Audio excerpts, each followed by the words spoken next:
बच्चों, आज हम करेंगे भाषा अभ्यास के पाठ 17 हार की जीत के अगले प्रश्न। प्रश्न 7, उचित कारक चिन्ह का के की से वाक्यों को पूरा कीजिए। आपको मालूम है कि का के की और रा रे री ये संबंध कारक के चिन्ह हैं जो किन्हीं दो वस्तुओं, स्थान या रिश्ते में संबंध बताते हैं कि किसका अगर किसी से कोई संबंध है तो उसको वो उजागर करते हैं, बताते हैं। जैसे यहाँ पे है, माँ ने चावल डैश खीर बनाई है, तो यहाँ पे कौन से संबंध कारक का कौन सा चिन्ह आएगा? चावल की। खीर किसकी है? यहाँ पे देखिए चावल और खीर में जो संबंध बताया जा रहा है वो किस चिन्ह के द्वारा बताया जा रहा है? की के द्वारा। तो क्या होगा? माँ ने चावल की खीर बनाई है। दूसरा है, कुत्ते डैश पूंछ टेढ़ी ही रहती है। कुत्ते की, तो यहां पर भी संबंध कारक का कौन सा चिन्ह आएगा? की। कुत्ते की पूंछ टेढ़ी ही रहती है। तीसरा है, फूलों डैश डालियां झुक गईं। फूलों की, इसमें भी क्या आएगा? की कारक चिन्ह आएगा जो संबंध कारक का चिन्ह है। फूलों की डालियां झुक गई, यहां देखिए फूलों और डालियों के बीच में संबंध को बताया जा रहा है। अगला है, बच्चों डैश किताबें रख दो। बच्चों की किताबें रख दो।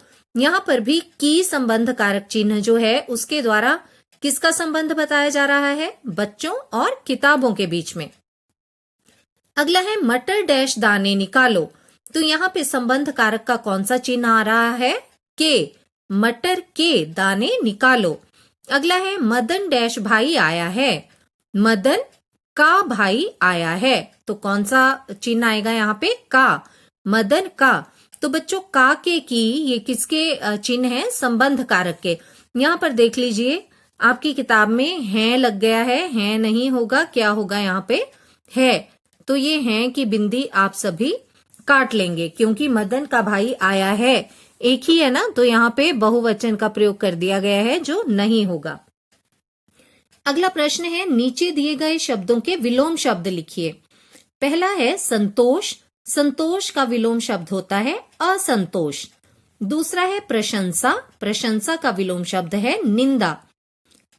निंदा मतलब किसी की बुराई करना। अगला है अधीर। अधीर का विलोम शब्द है धीर। घ है असावधान। असावधान का विलोम शब्द सावधान। प्रश्न 9, नीचे दिए गए शब्दों के दो दो पर्यायवाची शब्द छांटकर लिखिए। अब आपको यहाँ पर पर्यायवाची शब्द दिए गए हैं और यहाँ पे शब्द दिए गए हैं। आपने इन शब्दों के लिए पर्यायवाची शब्दों को यहाँ से ढूंढना है और लिखना है। पहला है वन। वन को हम और क्या क्या कहते हैं? कानन और अरण्य। तो वन के पर्यायवाची शब्द क्या हो गए? कानन, अरण्य। दूसरा है घोड़ा। घोड़ा इस शब्द के पर्यायवाची शब्द हैं अश्व और घोटक। तीसरा है अंधेरा। अंधेरा शब्द के पर्यायवाची शब्द हैं अंधकार और तम। अगला है माँ। माँ को हम और क्या कहते हैं? जननी और माता। तो इस तरह से बच्चों आप पर्यायवाची शब्दों को छांटकर लिखेंगे। प्रश्न 10, नीचे दिए गए शब्दों में से सही तरीके से लिखे हुए शब्दों पर घेरा लगाइए। यहाँ पर आपको बच्चों एक ही शब्द 3 बार दिया गया है। इसमें से आपने देखना है कि कौन सा शब्द सही है, उस पर घेरा लगाना है। पहला है सध्या, संध्या और संध्या। तो संध्या कैसे लिखा जाता है? स पे बिंदु फिर आधा ध और या, संध्या। ये शब्द सही है इसलिए हमने इस पे घेरा लगा दिया। दूसरा है करुणा। करुणा को हम कैसे लिखते हैं? क, र में छोटे उ की मात्रा और ना, करुणा। तीसरा है आंखें। आंखें, आ पे चंद्र बिंदु और खे पे बिंदु, आंखें। ये आंख का बहुवचन है और इसे इस तरह लिखा जाता है। अगला है उन्होंने। उन्होंने में भी बच्चों उ आधा न, हो पे बिंदु और ने, उन्होंने। तो इस तरह से आप सही शब्दों पर घेरा लगा देंगे। अगला प्रश्न है प्रश्न 11, निम्नलिखित मुहावरों के अर्थ लिखकर वाक्यों में प्रयोग कीजिए। यहाँ आपको कुछ मुहावरे दिए गए हैं, आपने इनके अर्थ लिखने हैं और इन्हें वाक्यों में प्रयोग करना है। पहला है हृदय पर सांप लौटना। इसका अर्थ होता है ईर्ष्या करना या किसी से जलना। वाक्य है, सुल्तान को देखकर खड़क सिंह के हृदय पर सांप लौट गया। मतलब सुल्तान को देखकर खड़क सिंह कैसा हो गया? ईर्ष्या से भर गया, उसको जलन हो गई। दूसरा है मुंह मोड़ लेना। मुंह मोड़ लेना होता है बच्चों उपेक्षा करना, मतलब किसी को अनदेखा करना, किसी की तरफ ध्यान न देना। वाक्य है, बाबा भारती ने सुल्तान से मुंह मोड़ लिया। आप इन वाक्यों जो मैंने लिखे हैं इनकी जगह पर अपने बनाए गए वाक्यों का प्रयोग भी कर सकते हैं, वो ज्यादा अच्छा रहेगा। अगला है हवा से बातें करना। इसका अर्थ है बहुत तेज दौड़ना। इसका वाक्य बनाया है, सुल्तान हवा से बातें करने लगा, मतलब सुल्तान बहुत तेज दौड़ने लगा।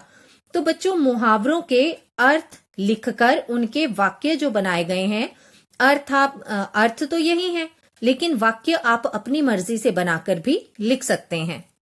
प्रश्न 12, कहानी हार की जीत में खड़क सिंह बाबा भारती का घोड़ा ले जाता है।